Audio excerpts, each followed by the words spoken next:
Hello, I'm Maddie Hale and this is Mad World. Welcome to 2024, the year that the world has gone insane.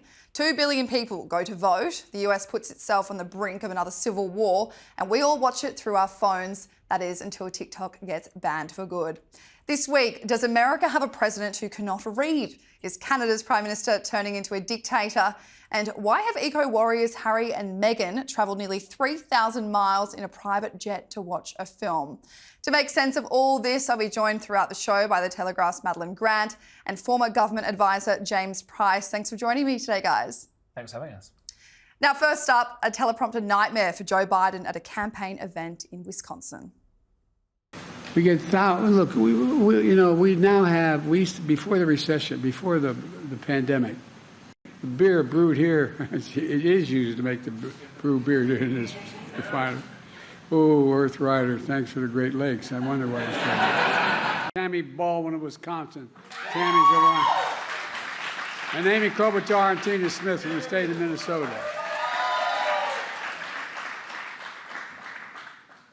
If I have all three of them on my side, I don't worry about anything. Oh my God. I'm going to start with you, James.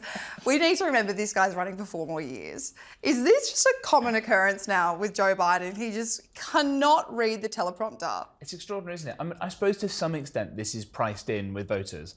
He was like this when he was vice president. He used to make kind of self-deprecating jokes about himself, trying to read these things. And people are aware that he's not the sharpest tool in the shed anymore.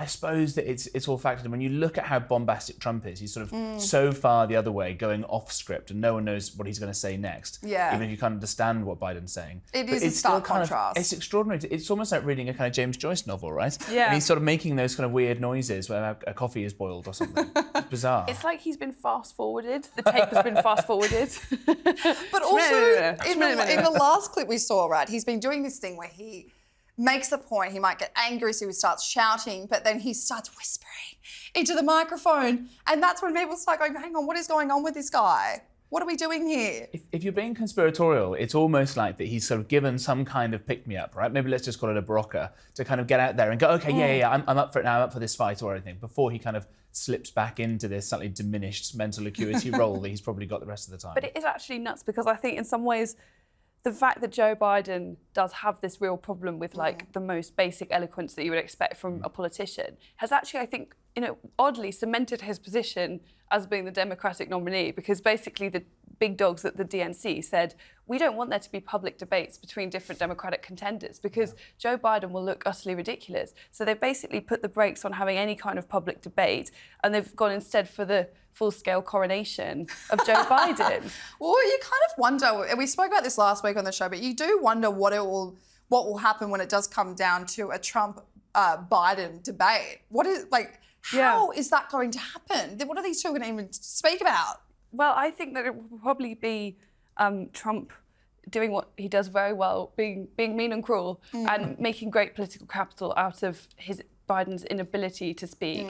And, love or hate Trump, I think there's no denying the fact that he might have the best comic timing of any politician that I've ever seen. Whether it's intentional or not, there is something so deeply funny about the way that he says things. And I could see him basically a laugh a minute when we're meant to be discussing important issues of global relevance, and everyone would just be laughing and making memes of it. I mean, I think this is just is he the best of a bad bunch? I mean, there's so many different ways to describe Biden and Trump. You've got Trump, who is obviously a little bit unhinged, goes off the rails, and then you've got Biden, who can't really approach the teleprompter, you don't approach the stage. Yeah, absolutely. I mean, if you think back to 4 years ago when these guys had their first match off against each other, it was still during various lockdowns and COVID restrictions coming in and out. And Biden managed to campaign largely from his basement in Delaware. I mean, that is wrapped in cotton wool. Point. Yeah. Has he got, as an 81-year-old, I think he is now, has he got enough in the tank to do this really, really grueling campaign tour, flying all over the country, Probably not. making speeches like that? Yeah.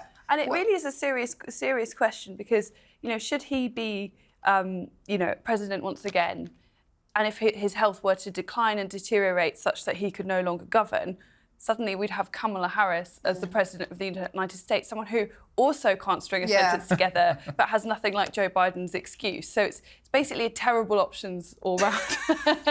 Three terrible options. Well, speaking, James says 81-year-old. He's the 81-year-old president, and He does have some form. I want to look back at some of his best moments. We're going to seize their yachts, their luxury homes, and other ill-begotten gains of Putin's kleptocracy. Kleptocracy and the guys who are the kleptocracies. America is a nation that can be defined in a single word. I was going to Barack always kids and he says, Joe Biden, he said, I'm learning to speak without a teleprompter. Joe's learning to speak with one. I mean, guys, he admitted it. He admitted it long before he even ran. Right. Which makes me more worried. Why does he's not been able to train himself out of this? The guy's been a politician for 4 times longer than I've been alive or something. How has he not got this quite basic skill? If you remember watching something like Back to the Future, they go back to the 50s and say, where's President Reagan? You mean the actor? Of course, in the future, you'll have to look good on television. He can't do that. It doesn't exactly instill faith that when he's behind scenes, what is he saying? I think that's the point, because, I mean, you can be as strong as you want when it comes to your policies, when when it comes to foreign intelligence, foreign anything, as a president, you can learn so much, but actually being able to speak on camera, speak to your constituents, speak to anyone, it should be the most important part. Stuff. And it was for me as writing the parliamentary sketch. I mostly focus on UK politics, but I recently did one of Rishi Sunak's visit to the White House. And it was just extraordinary. I mean, he made Rishi Sunak, who's not the most he can deliver a speech and he's capable of reading off a teleprompter, but he's a very awkward operator politically as well. But my goodness, he came across like Winston Churchill in comparison to Joe Biden. I mean, Joe Biden couldn't even remember what Rishi Sunak's name was.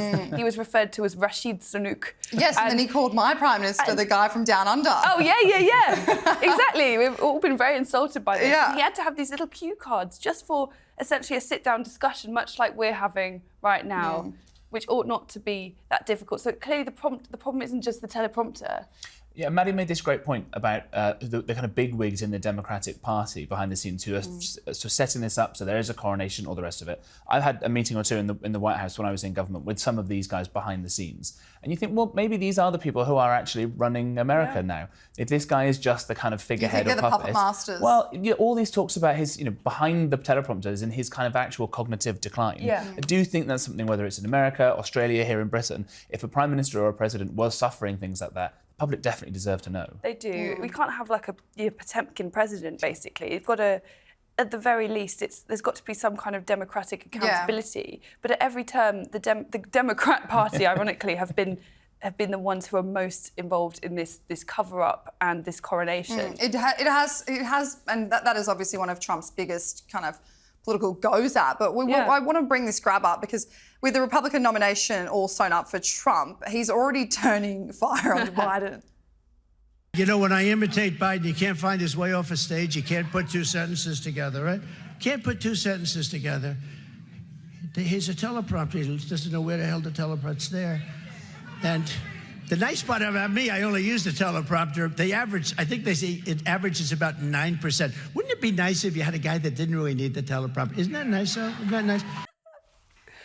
I mean, it's an easy insult. Yeah, and everything he says is funny. I'm sorry, it just is. That's true. It's impossible to entirely hate someone who's that funny for all the problems and all the rest of it. When some guy can make you laugh even against your best will. It's when Reagan in the 1984 presidential campaign, they said he was too old then. He was much younger than either of these guys now.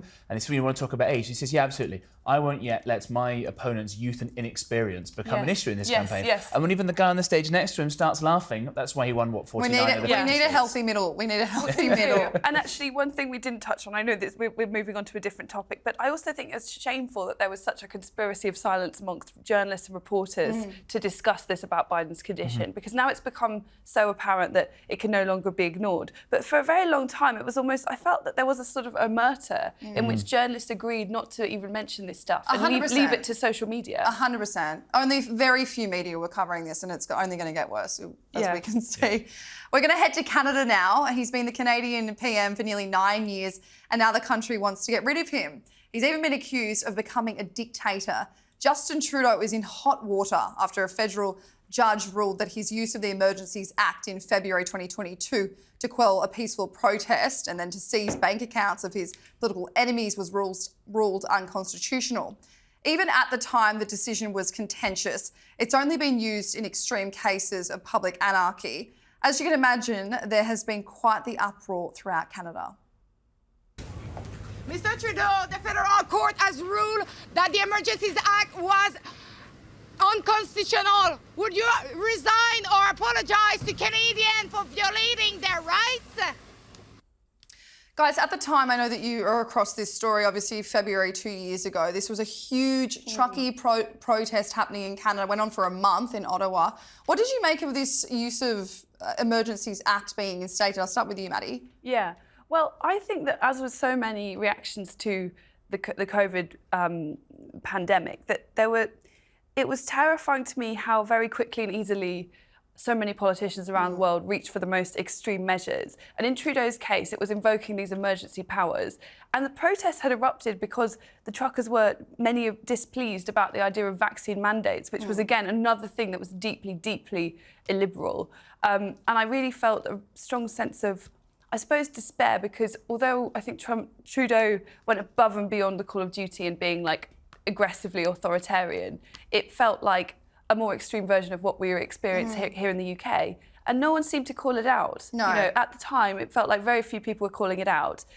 Many warned at the time, for example, that vaccine mandates would increase vaccine hesitancy and scepticism, and that is now borne out on the data. You have loads of children not being vaccinated for measles because they oversold the COVID vaccine and created mistrust. Basically, all the warnings came true, and yet still, I don't think people really want to talk about COVID and take stock of what happened. Out of sight, out of mind now, Exactly. I think is the going thing. Yeah. James, as someone who's worked in government, this was an Emergencies Act that was instated in 1988. It had never been used before because it was meant to be the most extreme cases of anarchy. What do you make of someone that's actually worked in government to put something in place like this? Do you think that it's accurate to describe Justin Trudeau as becoming a bit of a dictator? Well, I do think it was absolutely extraordinary. And Maddie mentioned in the last piece about the kind of the vow of silence amongst so many American journalists about Biden. So little of this got covered here in the UK, and probably not very much in America either. I don't know around the rest of the world. There was this sort of weird silence about it because there was, you know, it was almost a class issue, right? This was truck drivers who were saying something that most people kind of knew, that sort of makes sense intrinsically. And when you have those sorts of factors together, that's when politicians get scared. It's fine with you look at these idiots who threw some soup on the Mona Lisa because they'll all have fancy trust funds and rich lawyers, and it's a kind of class thing there. Or in 2020 in the UK with the Black Lives Matter protest, you suddenly started having these people attacking police horses out on the streets, and suddenly lockdown didn't matter then. 100%. But when it was working class truck drivers, he comes and smashes down because, you know, you're safe from the chattering class. And they were losing a lot of work, and it point. became a huge issue with the supply chain in both the US and Canada. Exactly. So I think everyone was like, well, you can't force us. And obviously it's easier to say this in hindsight because COVID was such a big deal and it was, you wanted people to get vaccinated or whatever it may be. It was hard to kind of govern that. I do kind of sympathise with any government who was governing during COVID. Honestly, I don't know how anyone could have done that and made every right, wrong decision. But at the same time, this protest was, you know, it became such an uproar situation. But I want to throw to this because I was like, Trudeau's government said at the time that the situation was justified to use these powers. You defended those when you announced them at the time. Do you have any regrets on taking that measure in the light of this decision? Would you have done it differently based on what we've seen from the federal court today? As I said in my opening remarks, we faced, as a country and as a government, an incredibly serious threat. But now it looks like he could be facing political oblivion at the next Canadian election, and the media are already writing his political obituary. Every reputable pollster in Canada has been in agreement for months that the next federal government will be Conservative, and that it's likely going to be a majority.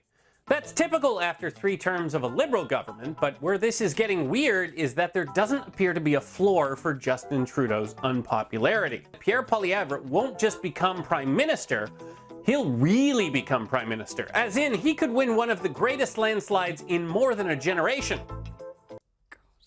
Is he out, guys? Is he out next year? I sure hope so.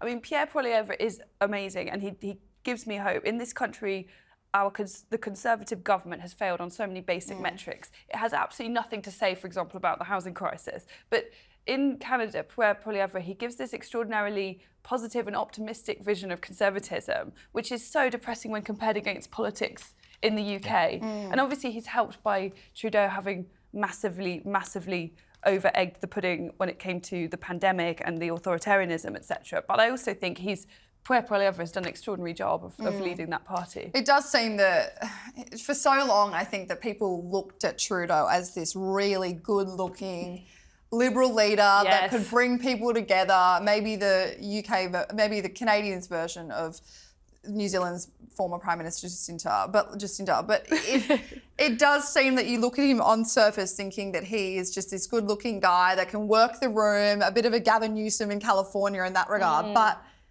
it feels like, you know, the wheel's falling off here. It's just a complete double standards, right? This guy being a kind of lefty liberal lovey type. The guy turns up in multiple pictures wearing blackface, right? And oh, well, that was just a youthful indiscretion. Can you imagine what would have happened to someone like Boris Johnson if there'd been a single photo of him dressing up in something like this, right? And there seemed to be like several dozen of Trudeau. I mean, he was barely out of blackface at uni by the looks of things.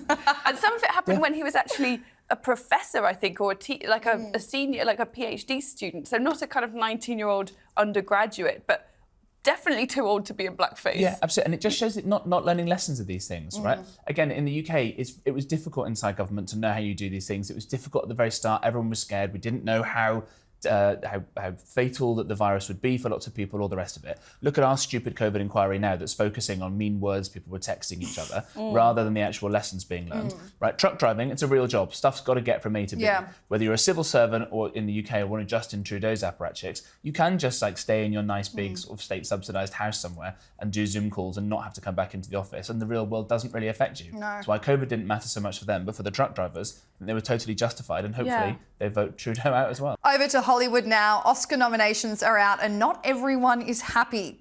Barbie is back to being front and centre of all of our news feeds again after Margot Robbie wasn't nominated for Best Actress and Greta Gerwig missed out on the Best Director nod. Normally, it's the people who get nominated who make the headlines, but not this time. This is a quote to say from Ryan Gosling. To say I'm disappointed that they are not nominated in their respective categories would be an understatement. And then America Ferrera said, who was also nominated for an actual Oscar, she weighed in and said, Greta has done just about everything that a director could do to deserve it. It feels disappointing to not see her on that list. Guys, we'll start with you, Maddie. What do you think about this? This doesn't happen too often. Will we actually speak about who didn't get nominated? It's wonderfully entitled, isn't it? The sense of entitlement is very, very strong. I mean, I think Barbie is the ultimate red herring. It's a film that feminists immediately seized upon as having all of these powerful messages of empowerment and stuff. But actually, it was a film that basically preached a kind of male subjugation for a start, and also was ultimately a massive great advert for Mattel. So even though it was pretending to be an indictment of capitalism, but it was basically like a big advert for a giant sort of multi-global company churning out plastic toys, and more people now buy these plastic toys because of the Barbie film. And it's just extraordinary to me how many sort of outspoken feminists were basically praising this bit of PR, essentially, entertaining PR, as if it were, you know, a great sort of feminist work of performance art. What did you think, James? Do you think that this is something that you should normally be doing as the cast and crew of a movie that actually did get about 8 nominations? Right. Well, I mean, I'm obviously, I think, fairly far from the target audience of this movie. What? I did go and see it. I liked the bit where sorry for the spoiler, where the Kens took over, right? And Ken's song is very good. Good to see Ryan Gosling doing his little that he obviously has to do to say this for the team. Yeah. I can't see how. Male feminist. Yeah, I can't see why it's sexist that what's her name, Margot Robbie, wasn't selected in the Best Actress category, because 5 other women were. I failed to see some of the criticisms here. But this kind of horse trading normally happens in the Oscars, right? There's a huge campaign. There's always an uproar. Yeah.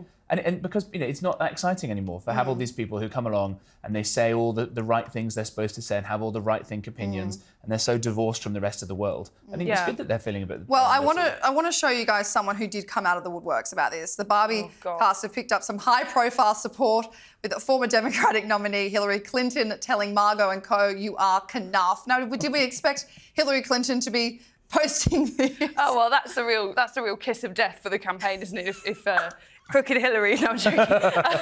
But it's true. It's this kind of this sort of girl boss feminism now feels very, very outdated, and I think it slightly explains why so many women actually often feel alienated from high-profile feminist figures, because they're like, is this really the kind of issue that we should be putting front and centre? You know, we're talking about whether the giant Mattel film was nominated for an Oscar. What about the cost of childcare? You know, what about difficulties in the workplace for women and the difficulties of juggling home life and work life, etc., etc. It's so kind of real entitlement. And no one's saying it's not a phenomenal. I thought it was an amazing movie, to be honest. Yeah. But apart from that support, I want to show you guys people who actually haven't been supportive of this. Not everyone thinks that they deserve the Oscar.